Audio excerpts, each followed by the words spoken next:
જૂનાગઢમાં SC ST વિદ્યાર્થીઓને પ્રવેશ અપાવવાના નામે સ્કોલરશિપ ચાઉ કરવાના કૌભાંડનો પર્દાફાશ થયો। પોલીસે મેરીગોલ્ડ કોમ્પ્લેક્સમાં ગુજરાત એજ્યુકેશન નામની સંસ્થામાં દરોડા પાડ્યા। તપાસ દરમિયાન ખુલાસો થયો, અનુસૂચિત જાતિના વિદ્યાર્થીઓને અલગ અલગ કોર્સમાં ફ્રીશિપ કાર્ડમાં પ્રવેશ અપાવવાના નામે ડોક્યુમેન્ટ લઈ લેતા હતા। વિદ્યાર્થીઓના નામે બેંક ખાતા ખોલાવી એટીએમ અને બેંક કીટ પોતાની પાસે જ રાખતા હતા અને સ્કોલરશિપ મેળવી લેતા હતા।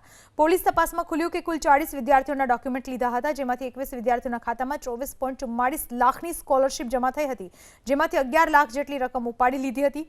હાલમાં પોલીસે સંસ્થાના સંચાલક દર્શન મેસવાણિયાની ધરપકડ કરી વધુ તપાસ હાથ ધરી છે।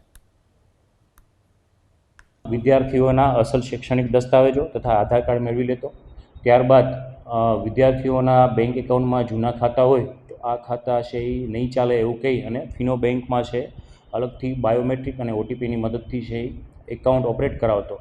ત્યારબાદ બેંક એકાઉન્ટમાં વિદ્યાર્થીઓને સ્કોલરશિપના જે ફોર્મ ભર્યા હોય તેના આધારે જે સ્કોલરશિપ જમા થતી તે જે બેંકની કીટ છે તમામ પોતાની ગુજરાત એજ્યુકેશન નામની જે ઓફિસ છે ત્યાં રાખતો હોય અને વિદ્યાર્થીઓ પાસે ઓટીપી મેળવી અને આ સ્કોલરશિપની રકમમાંથી કુલ 21 વિદ્યાર્થીઓના જે ખાતા ખોલેલા અને તેમની સ્કોલરશિપના નામે 24,44,000 જેવી રકમ જમા થયેલી, જે પૈકી આ આરોપીએ 11 લાખ રૂપિયા છે એ બારોબાર ઉપાડી લીધેલા અને આ સરકારી નાણાંની જે ઉચાપત કરેલી।